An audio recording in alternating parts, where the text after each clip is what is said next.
नबी करीम सल्लल्लाहु अलैहि वसल्लम अपने हुजरे से निकले। लोगों को शबे कदर बताना चाहते थे वो कौन सी रात है। इतने में दो मुसलमान आपस में लड़ पड़े। आप सल्लल्लाहु अलैहि वसल्लम ने फरमाया, मैं तो इसलिए बाहर निकला था कि तुमको शबे कदर बताऊं, और फला फला आदमी लड़ पड़े तो वो मेरे दिल से उठा ली गई, और शायद उसी में कुछ तुम्हारी बेहतरी हो। तो अब ऐसा करो कि शबे कदर को रमजान की 27वीं, 29वीं और 25वीं रात में ढूंढा करो। सही बुखारी हदीस नंबर 49।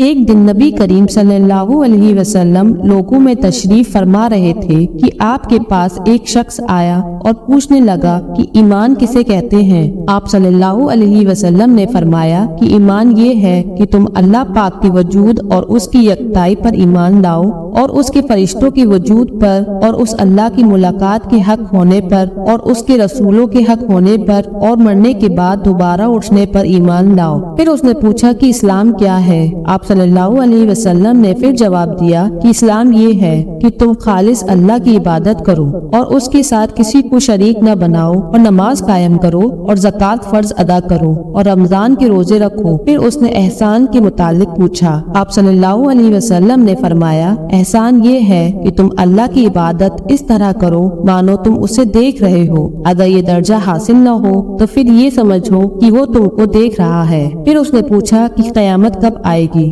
आप सल्लल्लाहु अलैहि वसल्लम ने फरमाया कि उसके बारे में जवाब देने वाला पूछने वाले से कुछ ज्यादा नहीं जानता, अलबत्ता मैं तुम्हें उसकी निशानियां बता सकता हूँ। वो ये है कि जब लौंडी अपने मालिक को जनेगी, और जब स्याह ऊँटों के चराने वाले देहाती लोग तरक्की करते करते मकानों की तामीर में एक दूसरे से बाजी ले जाने की कोशिश करेंगे। क़यामत का इल्म इन 5 चीजों में है जिनको अल्लाह के सिवा कोई नहीं जानता। फिर आपने ये आयत पढ़ी कि अल्लाह ही को क़यामत का इल्म है कि वो कब होगी, आखिरी आयत तक। फिर वो पूछने वाला पीठ फेर कर जाने लगा। आप सल्लल्लाहु अलैहि वसल्लम ने फरमाया कि उसे वापस बुलाकर लाओ। लोग दौड़ पड़े मगर वो कहीं नजर नहीं आया। आप सल्लल्लाहु अलैहि वसल्लम ने फरमाया कि वो जिब्राइल अलैहिस्सलाम थे जो लोगों को उनका दीन सिखाने आए थे। सही बुखारी हदीस नंबर 50।